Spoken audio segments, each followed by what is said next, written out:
welcome to listen to the autism. I guess it will be the translation. We're working on it, but we couldn't wait to do this podcast. It will be a podcast when we will know a lot about a wonderful place that is Jamaica, and we will learn what is the context of autism in Jamaica, and we'll learn a lot of things. And maybe I don't know, Abraham will share some new projects that are rising in the horizon. So, with let me introduce you to Mrs. Kerry Blake. Hello, hi, Hi, hi everyone.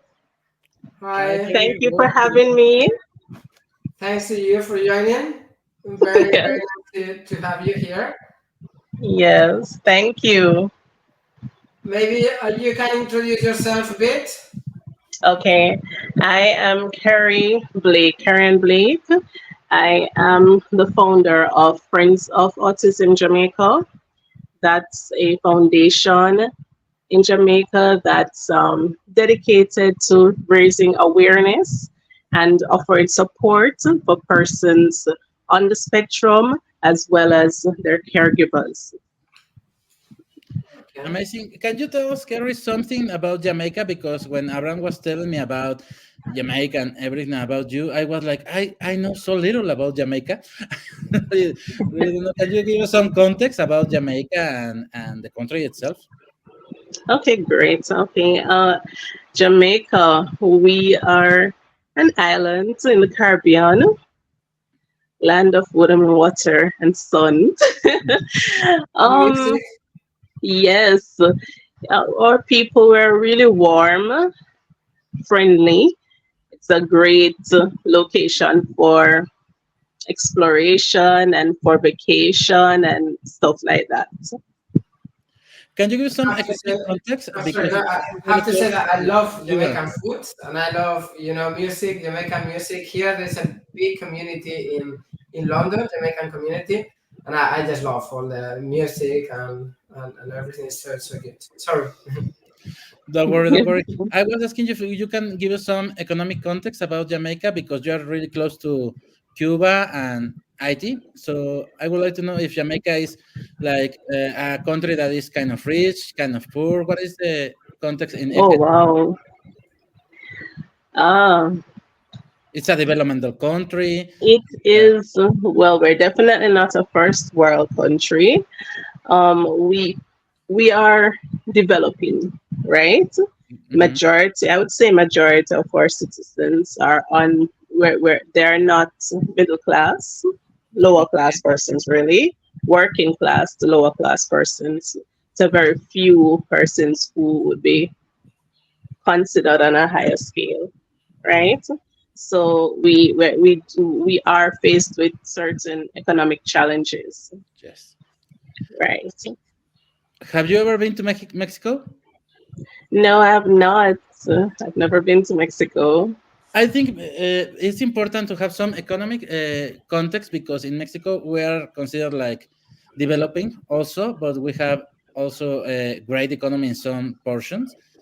But the thing is that when we talk about autism and when we talk about education and inclusion and all these things, we gotta start in somewhere because, for example, education in Jamaica, how it works in Mexico, we have public and private schools. Private are really expensive. It's not for everyone, for sure. And public schools are uh, actually kind of a problem, not only for neurodiversity but for everyone. So, what is the situation in Jamaica when we talk about education? Okay. All right. When we look at education in Jamaica, we we do have our public schools, right? And then you might have a few dispersed private schools, but those would be on the more uh, expensive side of the spectrum in terms of cost and so forth. So now, when you narrow that down to how it plays in the autism community, I don't know of public schools that offer services for autistic children Okay. because the public school, as you can imagine, those classes you're looking at probably 40 children, 30 to 40 children with one teacher, you know. So it is not really a place that would facilitate a child with a special needs. So now you'd want to say, okay, how can I get a more specialized care for my child?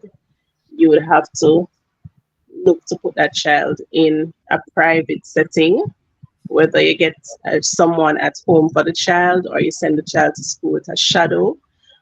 But anything along that line, it costs money, right? And I Yes. find that that's a great challenge in the community, the autism community, is the cost that's associated with taking care of a child or a person on the spectrum. Because I feel like no matter where you fall on the spectrum, it does come with some amount of setbacks that is going to cost you in terms of how you manage those setbacks, right? So whether it is that you're going to need medication or you're going to need a specialized way of learning or tutoring, it comes at a cost. And not everyone is in a place financially to provide for those needs. I think this is a very, very. Thank you. It was very clear, clear explanation. I would like to understand more about the context of autism in Jamaica. No, okay. Let's say a child get diagnosed. What are the next steps? Do you get any sort of support from local authorities in terms of therapies, in terms of schools? And you said that okay, you have to pay for extra private schools. What's happening to our family? I want to understand all of this, to identify also training needs and sort of actions we can do, no, to promote and to help to improve the autistic community there.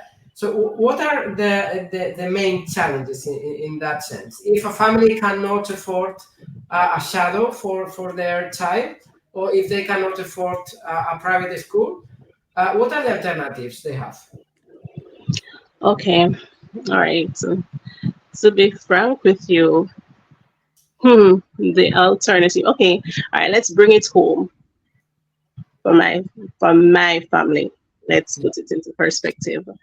So last year, I had to be home with my son because uh, something what happened at his school that it affected him greatly, right? So it it caused him to regress. So I had to take him out of school, and I had to be home, trying to find I guess, different medical solutions, right? So, because I'm now home, that meant that the funds that I would have had is depleting, right? So now that would have put me in the bracket where I'm no longer able to afford certain things for my son because I'm not working. So I had to try public the public facilities. Uh, it took me weeks into months to get an appointment, right? So just to actually have a consultation to find out what is wrong. When I did get the appointment for the consultation, it took me a couple weeks again for said consultations to happen. And then at the end of the two consultations, I was then sent to um I wouldn't it's not a private hospital, but it's not a public hospital. So you'd pay a minimal cost for the service, right? I was sent there and I did my consultation at the hospital and I was given a date. This is last year, I believe March. I was given a date for my child to come to see the therapist. And that date is June 2025. So that Wow, date is for next year. wow, So so that really put things into perspective. yes, And So I just gave you my experience starting from the public facility that wasn't able to really assist me, but they put me onto the less public, but it's not private. It's like in between, right? So you're not paying the same amount of money that you'd have paid for the private facility. The cost is a bit minimal compared to the private, but it's not completely public. And the date I was given is 2025, June 2025, and I went there in March 2023. So my child is yet to be attended to, but thanks be to God, I'm back at work now, and I'm trying to come up with the finances to start him in therapy again. So things won't be as bad as it was. But yeah, when I look at that, my heart really breaks because you have other persons, other parents who their kids are further down on the spectrum. You know what I mean? And I can imagine how extremely challenging it is with for them because yeah, wow, it must be a reason why I got June 2025. That means that there's a long list, a long waiting list. Yeah, well, and we talk Yeah. here about how important it is to stimulate the students and to understand the needs from the beginning, to start working with them as soon as possible. Because then sometimes here in the UK, as you know, I was working for the National Autistic Society, and this is the last resort for many people when they don't get accepted in any other institution, they come to us. So I've seen students they are coming when they are 15, 16 years old, and they haven't received the enough support, enough education, and then you see the big difference with people who are stimulated and are taught when since they are 3 years old. So this it's a, it's a bit of it's sad, no? In terms of families, what is the context in terms of training, in terms of knowledge? I'm gonna put you in context. So let's say you get your child get diagnosed, and Yes. what about Yes. what's next? No, families, do you get any sort of training, information? You have to find it yourself through foundations, through charities. How is that process? Okay. Well, the process for me, the process that I went through was extremely tedious.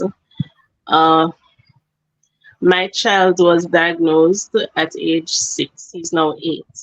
But the road to diagnosis was long. I started when he was yeah, 1. That's when I started realizing developmental issues, and I would have taken him to the pediatrician. I would have gotten referrals to the different specialists and stuff. Did different exams uh, from the brain, the blood works, everything. I checked his entire body to ensure that there wasn't anything wrong with, different parts of his body, so that Feelings, they could right? Everything like that. right. Because what had happened, he had started. The, I think the first thing I noticed is that I came home from work. Usually he would have run to the front grill to greet me, along with his sister because he's a twin. But I noticed his sister came out, he didn't come out. That's odd. All right. When I went inside, when I went to pick him up, he just was not connecting with me. He wasn't looking at me. And when I did try to connect with him eye to eye, I felt like he was just looking through me. That was like the first odd thing. And then gradually, as the night progressed, I realized he didn't want me to touch him. Mm-hmm. And then that continued for days. And I would say to my mom, I'd say to my father, I was like, you know, something is odd. his eyes were just blank. It's like no soul to it. It's like he's not there. And then, and he was usually a very cuddly baby. He was always very cuddly, always, he's always cuddly. That's what I remember about him. Anyways, fast forward, I went an entire year and a half without even getting a hug from him. He didn't want me to touch him, anything like that. Um, then he stopped talking. No, I need to point out that he was reading at an early age. He started reading before 2, right? He was reading, doing maths, counting, writing ABCs, writing his numbers from 1 straight to 100 and stuff. So he would have been getting different tests whenever I take him to the pediatrician, because the pediatrician pointed out to me that he was advanced, right? And then all of those things stopped. And then he stopped walking. He refused to walk. He started crawling, right? So those were the first symptoms that led me to have him checked out. And I was told, so when he became 2 plus, I was told that he's too young to be diagnosed, to give him some years for his brain to develop, and to give him therapy. So by the time he gets to 6, he would have possibly gone further on the spectrum, right? So we started him in therapy at age 1. So when he became 6, he was diagnosed. I think it's what, Asperger's, high functional autistic. Mhm. Yes. But yes, the road was long. Yeah. I got every other diagnosis, every other possibility, until I finally got to autism. I I guess got it has to be hard, no? Especially, well, your case as well, because every autistic people, we face challenges, as you know, as you mentioned. High functioning autism doesn't mean that we don't have challenges. No, it's very difficult for us certain things, but it's, especially what you said as well. If we think about, you know cases, more difficult cases of autism, level 3 autism, or things like that. I cannot imagine a family having to wait or going through all this process that lasts years. In your case, it must be very very hard. Lots of work to do that. I don't know if you have any question, Oscar. Now. Yes. I would like to share something with you. I can relate with your story and your son's story because it's kind of similar to our story, Leon, my son, and my story. But what I can quite understand is how was the therapy process from the year 1 when he was 1 year old to the 6 years old. Uh, how was that the therapeutic approach? He was like language therapy or was sensory therapy? What was the approach? Because what I understand, maybe I understand it wrong, is that the diagnosis of Asperger autism was until he was 6 years old, right?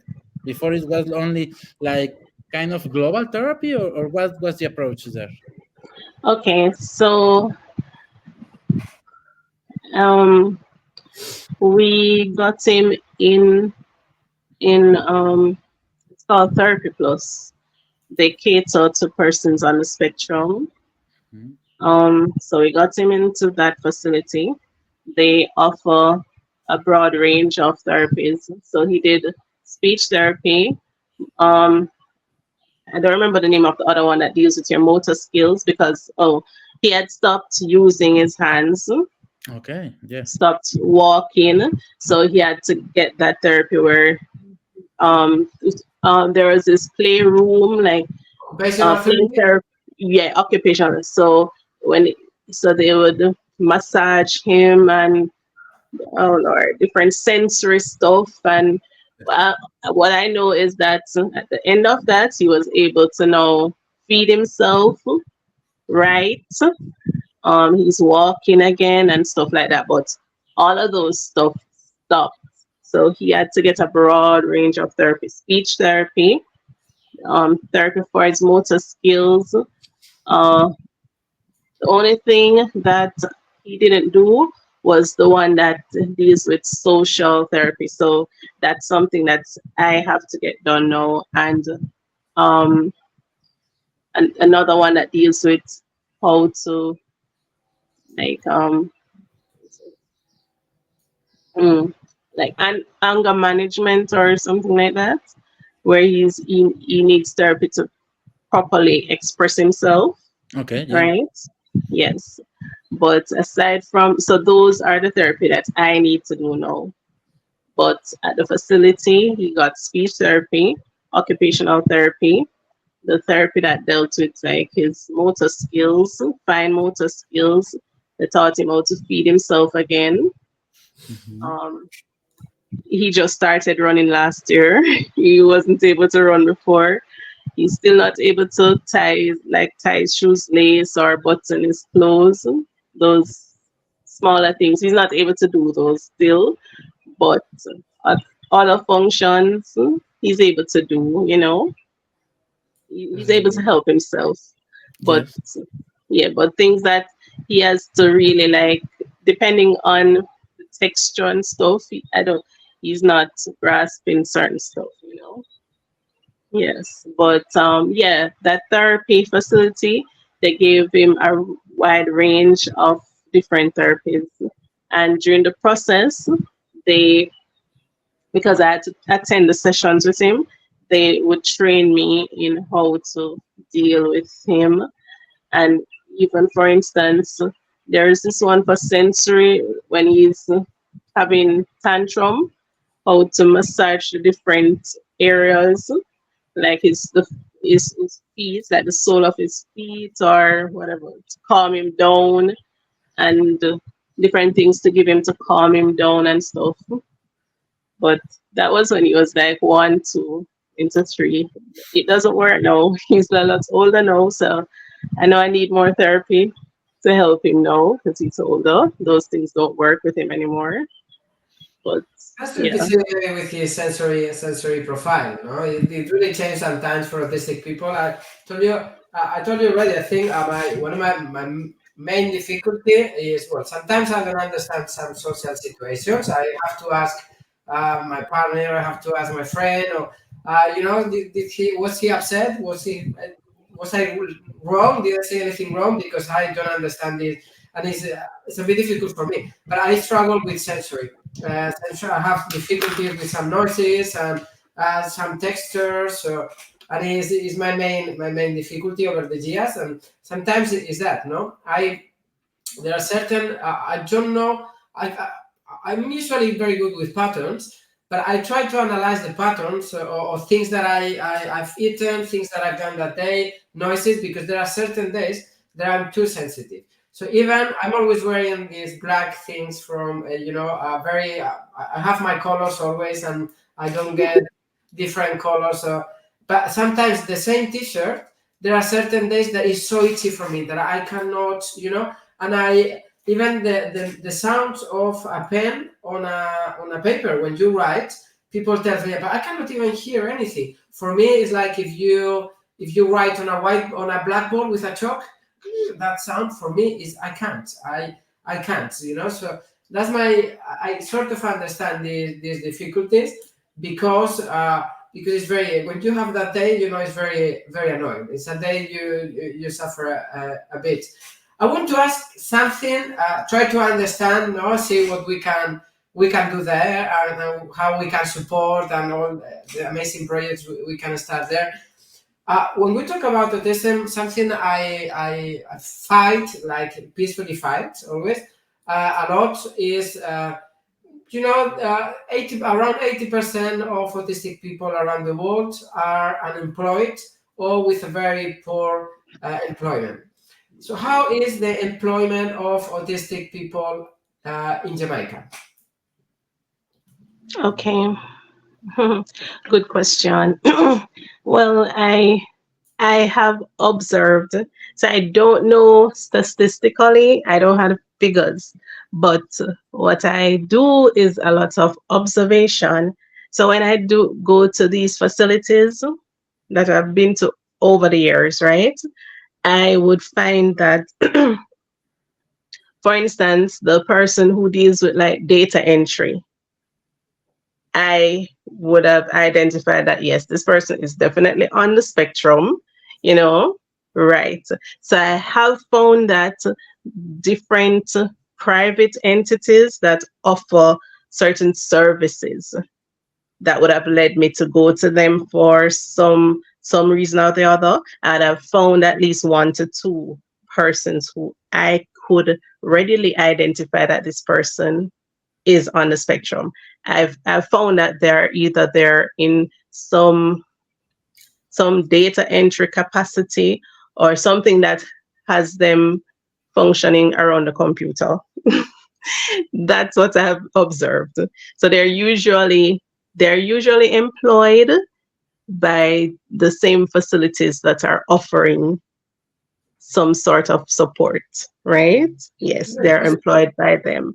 I cannot speak to the general workforce, but my observation so far is that they've been employed in the different organizations that offer support to the community. That's very good, very positive. I have to say that's very very good. How's the life of an autistic adult? Let's say if an adult uh, uh, is not able to have an independent life, if an adult is still facing difficulties in terms of behaviors, in terms of regulation, they cannot be at home. Is there any sort of support? Do you have care homes? Is there anything from any policies to support them from government or any sort of um, living facilities where they can, places where they can go to live and try to have an independent life? Supported living is called here. Okay. All right. So during my journey, my 8 years journey, all right. So the options that I was given is one, that I can apply for a shadow who would either go with my child to school, or the shadow would come here and I would homeschool my child, right? And I'm guessing it depends on where your child falls on the spectrum. So I was given that option, but that option came at a cost. So I wasn't able to take up that option, right? So because you would have to pay, I'd have to pay the shadow. And the ministry, I believe the ministry offered offered it at a percentage. So let's say they would pay the shadow probably 40% and you cover the other 60, something to that effect, right? But in the case of a mother who has to be home with the child, so you can imagine you don't have that money to pay that 60%. So I wasn't able to take that up. There, I've found that hmm, I found one public school, I think that you'd call it a school, like a remedial facility, right? Yes. But it doesn't only offer services for persons on the spectrum. It's a broad thing. So you'd find that persons probably with Down syndrome are there, persons with just about any sort of mental issue, Yeah. they're there, right? And I'm not so certain about the fees, but for me, I found that to be a challenge because my son, he tends to be what you'd call it now. He adapts to what he's seen in socially. So he Yeah. adapts different characteristics that he's around. So that helps him to develop, if you understand what I mean. So so that's how I got him to start talking, because I put him in a regular school where he's seen other children speaking, because I see he was trying to make an effort to actually have words coming out, you know. So I felt like he needed to see other children his age group, speaking, so that he'll feel more comfortable and Yeah. have a more willpower to actually get the words out. And by the end of the month of me putting him in the regular school, it's a prep school, a private school, he started speaking. Yeah.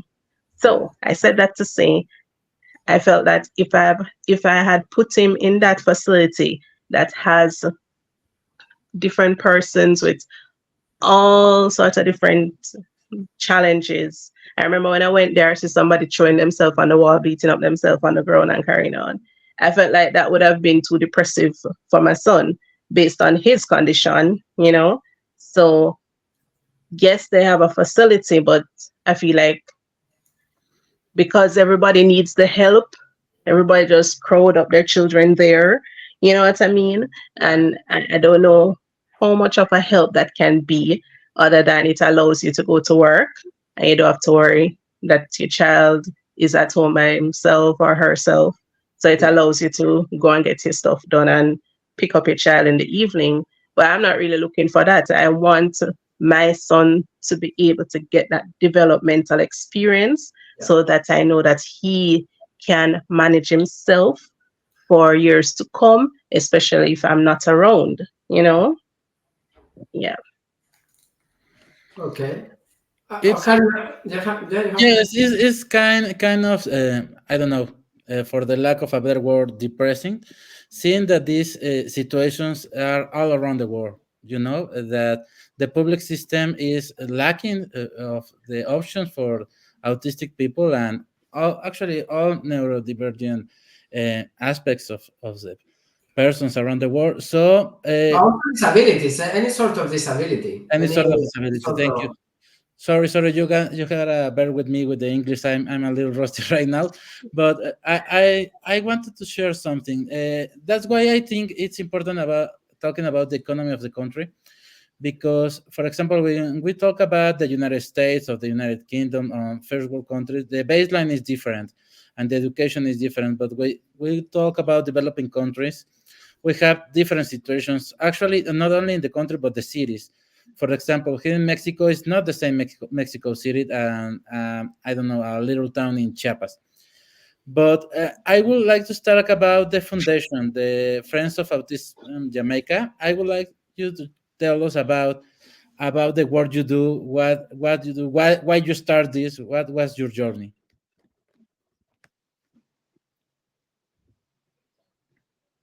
Correct? Did you? Sorry. Yeah, Yes. I would like to know a lot, but I want like you to tell us about Friends of Autism Jamaica. Can you tell us what the work you do? Start talking about your organization. Okay. Okay, no problem. All right. So, Friends of Autism Jamaica was initially started in 2016. That's when um my son would have been 1+. So Oh, you started I right away, right after you started. You started the Yes, right. okay. So I'm okay. So at that time, I was, a stay-at-home mom with the twins, and I'm seeing all of these different issues, and I'm taking him to different doctors. I'm not getting answers, and I really didn't have persons around me to talk to who I could say, okay, this person is on this similar journey, this similar path. So I started a Facebook page where I would just, post what's on my mind, post what's on my mind, and post what's going on with my son. And then other mothers started responding. They would send me messages, and then it developed from there where I I'd be like a listening ear to them, and I would offer them I would offer them just my experience and the different doctors that I would have used at the time he was enrolled in Therapy Plus. So I'd tell them about my experience there. I would basically give them the steps that led me to there, because most of these mothers, they would have just seen the symptoms in their son based on the symptoms that I was posting. So they would have messaged me saying, I wonder if something is wrong because I'm seeing this going on with my son too, and so forth. Hence why the theme of the page became autism awareness. So the page basically started with making parents and moms aware about autism, right? And then it evolved from there. I remember one Saturday, we met up, some moms and myself, we met up. Another Saturday, we met up with the kids, went for ice cream and so forth. Um, yes, yes, it was just a good experience. But then after that, I took a break. I took a break from the page because, my son needed more attention. And so fast forward to this year, no, fast forward to last year. Last year when my son had that, he regressed. I I got several invitations. One from a radio station, another one was from a TV program. But because, as I said, my son was going through that, and I was literally swimming in depression, I turned down the offers because, as I said, I took a break from the page. So I wasn't in any frame of mind to really take that on. Because I was trying to find answers as to what's going on with my son and how to, you know, resolve those issues. So fast forward to January, I decided to start offering my services again. Mothers were reaching out to me. This time, fathers were now reaching out to me. And so, yes, here we are today. I do speaking engagements. I do radio shows. Um, I try to go around to different schools, telling persons about autism, the different symptoms. The aim is to really grow a community where persons feel safe to be open that yes, my child is on the spectrum, or yes, I'm seeing certain symptoms in my child. I really should get him or her checked out, because what I find is that a lot of persons, they have their kids at home, their kids are in regular schools, they are showing all of these different symptoms that are pretty standing out on the spectrum, but they would write it off as the child just being troublesome, or mischievous. Child just doesn't want to go to school, or child just want to give trouble. And really and truly, if you take the child and have the child checked out, you could be saving that child's future, because I am an advocate for therapy. I feel that earlier the child starts getting therapy, the better it is for that child. So that's the message that I try to spread, right? Um, at the end of the day, the parents or the caregivers, we're adults, and we're here for them today. But what is life going to look like in the next 10 years, next 20 years, right? How is their world going to look like? So we have to start carving out carving out their own space in the world. And it's not going to happen if people just see autism people as weird and try to put them at the back, right? They have a place, and each and every one of these persons, just as every human, have a special gift. right? They have something to offer, and they can be of great significance in society, in their world, their country, right? But we have to start from now to do what we can to develop on our children.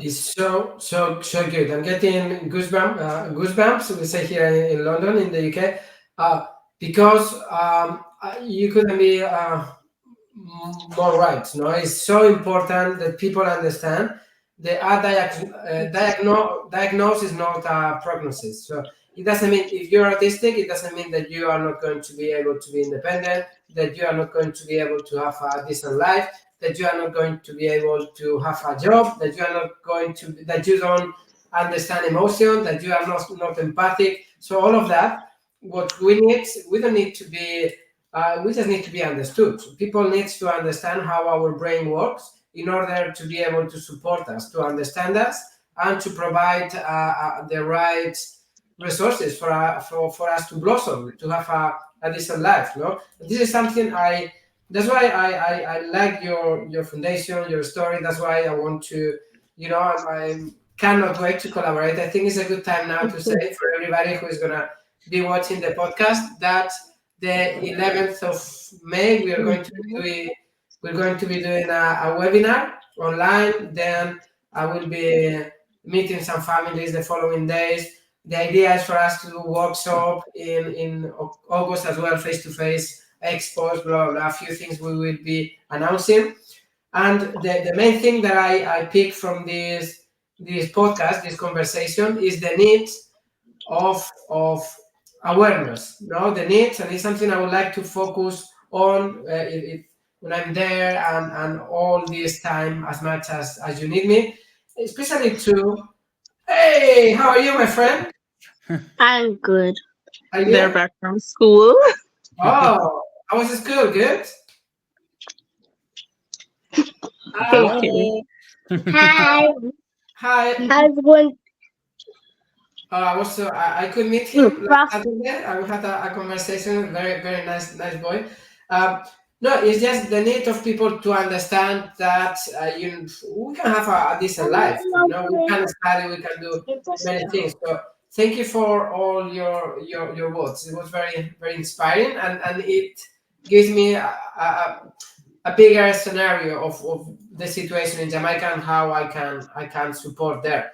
I'd like to touch a funny, very happy topic before we finish, because it's a very beautiful coincidence between the three of us. But one last question.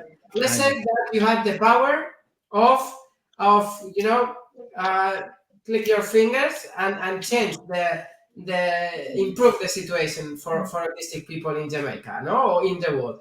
What are the things that you would change? What are you can tell me three things that you think they are the first thing to be changed. No, we said that awareness, for example. What would you change? No, if you had the power of changing, or let's say how we could support in that sense to improve autistic community in Jamaica. Okay.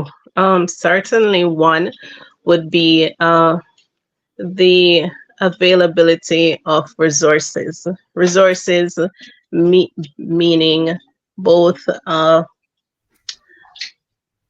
in human form, meaning I think we need more trained persons in the particular field. So while we'll have therapists and stuff, but we don't really have a lot of specialized persons in the area of autism per se, right? So when you go to the different facilities, they will give you like a broad synopsis of what they think might be going on with your child. But because there's not that person who is specific in the area, right? It makes it challenging for you to get a diagnosis or for you to get the precise medication that the child should be on or stuff like that, right? So I think we need more resources, and those resources need to be spread across the island, because I find that a lot of persons, we have 14 parishes, and a lot of persons from the different parishes, the rural areas, they would reach out to me, saying that they don't have these things in their part of Jamaica. I live in the capital. I live in Kingston, right? So you can understand where a lot of focus would be placed on Kingston, right? A lot of our medical facilities, persons would have to leave from the remote side of the island to come to Kingston and so forth. Another thing that I would want is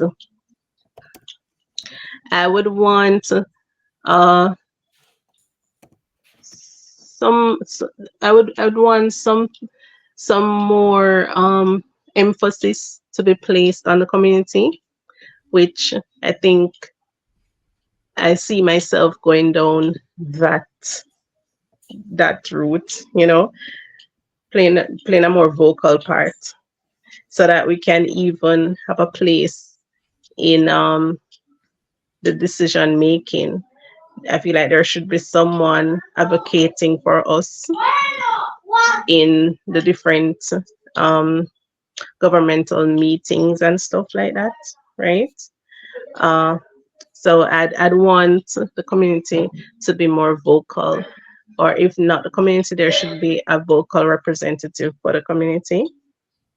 Um, and I would also I would also want um, there to be just again more available facilities that cater to just the regular persons, the regular working class, or persons who are further down on the economic scale.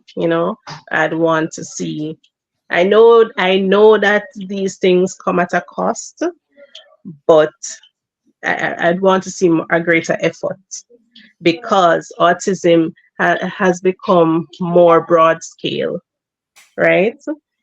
You're finding more autistic children popping up, and I'm certain if persons were getting tested, the numbers would rise. But for Yes. now, we can only speak about those who have been tested, right? But when I go to schools, like, you can see it staring in your face, right? You can literally see it staring in the face, because once you have been introduced to the different symptoms, right? I mean, you don't want to be judgmental of someone, but you can pretty much, when you meet someone, especially at that tender age, they're young, so they don't really know how to mask certain behavioral patterns. So then you can actually look at them and say, okay, I think this child needs to be checked out, right? Right. So I feel like if we had more facilities and more trained personnel to offer that to just the regular citizens, regular everyday citizens, it would be better for us. Super. And right, and to top it all off, I just want to know that there's a place for persons on the spectrum, right? I just want to know that there's a place for them. They can, if you look at the different celebrities abroad, or not only celebrities, but different famous persons who they're on the spectrum. A lot of these scientists, a lot of those billionaires, they are on the spectrum. So there is great hope. I'm certain we have more scientists coming up. We have more persons of notoriety coming up who are kids now, right? So yes. I think that's good. When I always say in the podcast that when the thing about autistic people is, as you know, we have we call it now profound interest, no, like restrictive interest. It used to be called profound interest. So it's so nice when autism becomes our profound interest, because then we have our hyper focus and we just focus on that. And it's my case, no, well, Oscar knows me. I can be the whole day speaking about autism. I can be 20 hours, 24 hours researching autism. And it's my whole life, my whole thing is about autism. I struggle with other topics, but autism is my thing, to the point that I became doctor and in education, and I research all these things. And it's very positive that, once again, the message I sent in Spanish many times is, the first time I think I do it in English, is that it's very important that everybody who has connection with autism, autistic people, teachers, professionals, parents, carers, that we speak about autism and we train people and we spread awareness to be heard. So it's very, very good what you do. And I'm very much looking forward to collaborating with you and try to support Jamaica as soon as possible, from my professional point of view, my personal point of view, and also my scientific or academic point of view. Hello, I can say, yeah. Hello. You want to say hello? Say hello. Hello. Hello, you're gonna see yourself on Monday in the podcast in YouTube. Wow, that's it. Good. Okay, I would like to mention something that is very, just to finish with a very very nice coincidence. Here we are, three of us. I'm a twin with a sister, and then you mentioned that you have twin children, and Oscar has also twin children, a boy and a girl as well. Yes. Oh, okay. Yes. It's a very, very funny and pretty coincidence. Yes. Yes. That's definitely something to look into. Yeah. Something. Yes. Yeah, very positive. Okay, I don't know. I'm sure you have many things to do. We can see your children around playing. Yes, they're back. They're back from school now. That's good. Shall we, Oscar? You have any question, or I go with my last question? I would like to one more question, please, Kerry. I would like to ask you something. In your journey, your 8 years journey, I believe, what improvements have you seen in the society, in the context in Jamaica? When you start this journey to this day, have you seen, I hope, improvements on some changes that you would like to share? Uh,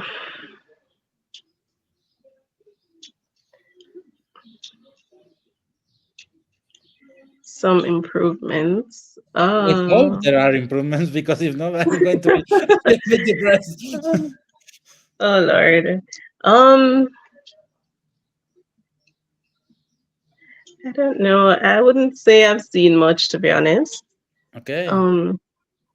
Well, persons are more receptive, Listen, I remember I used to hear things like it's a bad blessing, or it's demon is in the child and stuff like that. I used to Okay, hear yeah. things like that. Yes. Yes. So I'd say persons are more receptive, and you find that persons, they want to know what is this autism. They're asking questions about it, and I feel that is because they are now identifying. They're now identifying that, yes, I know someone who behaves like this. Okay. I've seen that a lot. Seen that happen a lot. Some persons are more open to having a conversation around the topic, and yeah, so they're more receptive to the conversation, and for me, that's important. That's where it starts, Yes. right? Of Yeah. course. Because if persons are willing to have a conversation, from a conversation you plant a seed, right? You plant a seed in someone's head, and it might not blossom right away, but it will. right? And then from that seed, it germinates into the thought process, the idea. So if that person is not immediately if affected by autism, let's say they have someone in their family or someone at home who they can identify that, okay, you know, these symptoms are what I've been noticing. So let's say that person is not in that position, but they are in a position where they work somewhere that can be a sponsor to the community. They work somewhere that can be of some help to the community. That initial conversation that would have been had that planted that seed, then the next time around when they hear about autism again, the more likelihood of them to be willing to be a part of the community, it's there. And that's where it would have started from, their willingness to have that conversation, Definitely. right? The first part of awareness will be that, I believe. So yes, that is a big improvement, and it only means that we have a lot of work to do, and that is a good thing. Yeah. Yes.